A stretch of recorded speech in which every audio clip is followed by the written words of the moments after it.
Today I'm going to talk about a company that I've been associated with for over 20 years, the Allstate Corporation, relative to their innovation. The grade that I've selected to afford Allstate is the letter C.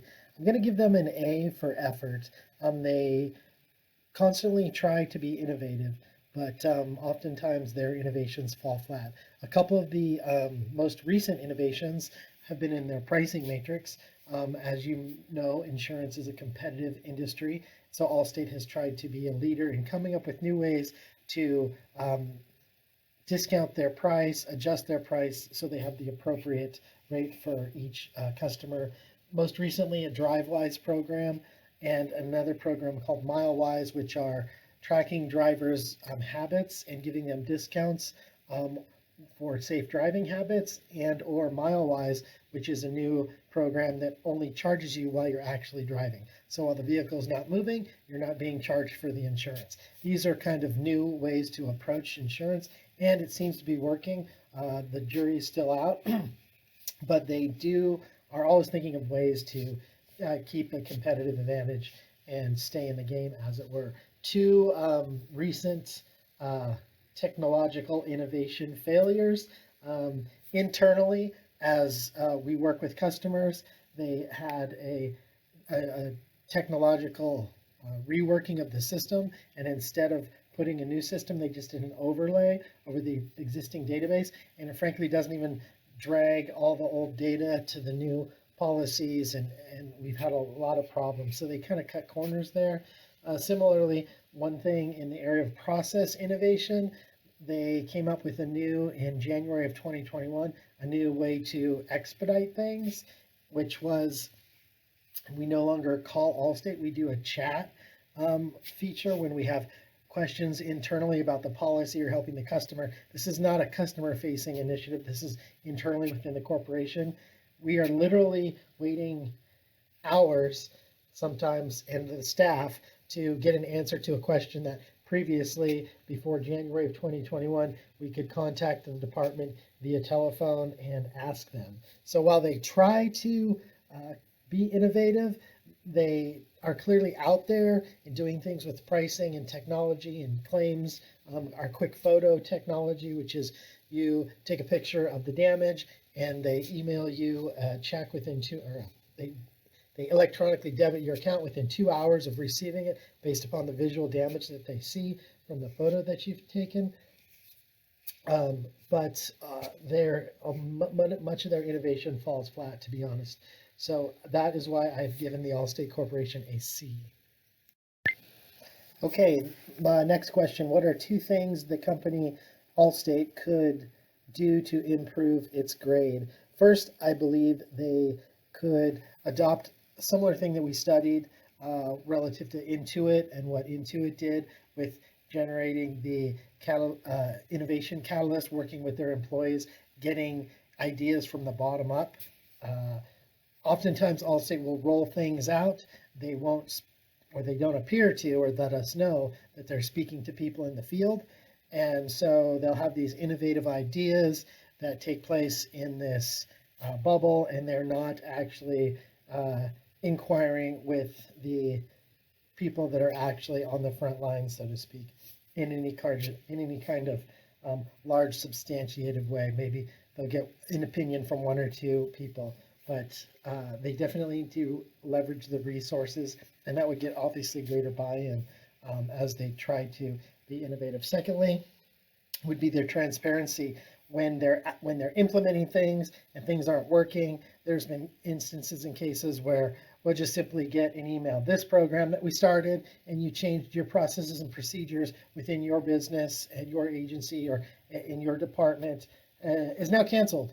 I know you did a lot, but we're going a different direction. So this idea of working with the employees to get ideas would create greater innovation and improve their grade. And then similarly, if they were more transparent as to how these things are going as they make changes, as they try to innovate, and not just send standard emails.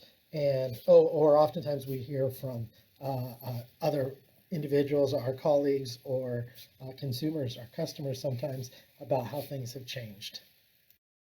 Second question, assume you operate your own company. How do you think you would reward innovation using a blend of economic and recognition and incentives? I actually have experience with this. One of the things I did a few years ago with my staff at my small business was I got a clear sense that they valued time off. And so I had offered some increase in compensation. If we do this, if we meet specific goals, you can earn a bonus. But then I changed things and I said, if we do this, or if you achieve this, you can earn a Friday off. And so you get like a 3-day weekend. And it was surprising and shocking how they were so motivated towards getting that Friday off. And what it would cause me what it cost me was just I had to be there picking up the slack while they were gone one Friday a month. And it was not just about the money. They really valued the time off. And secondly, I also would create a recognition program that we would buy lunch for the office every Friday. So sometimes they get a 3-day weekend, and sometimes we would buy lunch for the entire office. And these were incentives that they really enjoyed that were kind of outside of just, hey, if you get this specific goal, you can earn X amount of dollars. So what I learned is that the motivation for individuals is beyond just dollars and cents in their paycheck. They obviously love to be recognized, so we go out of our way to appreciate them and show their appreciation by days off and or office lunches. Those were surprisingly very effective in creating incentive.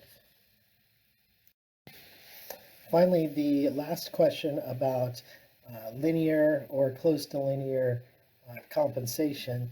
The issue that I found most intriguing and was relevant to me as I thought through the different scenarios is the compensation of increased pay regularly versus stock options. Actually, in the organization that I've been discussing here today, Allstate, we did receive stock options early on in my tenure with the company. One of their ways of providing compensation was some stock, and it was good. But as I look back and I think about it here in the context of incentives, I was more motivated, and it is more. I believe it's more motivating to have a tangible goal that you can go after and receive some compensation immediately. Stock options, they sort of live in the ether, and we don't recognize their value necessarily until the future. And so our immediate problems need to be addressed, which are often the financial pressures of life and earning some additional compensation for making a goal or achieving something. So while I think stock options are nice and great, I don't know that they often have the same impact as just a $10,000 bonus at the year end, because a lot of people can't see that, oh, they're going to be worth something, or they're worth something now, but they'll be worth something in a handful of years if I'm vested and I get them, and the market holds and the company stays strong, and there's all these outside forces that make it hard to ascribe it the proper value. So personally, for me, I appreciate these specific goals for a annual bonus that are achievable, and to go after those in lieu of stock options.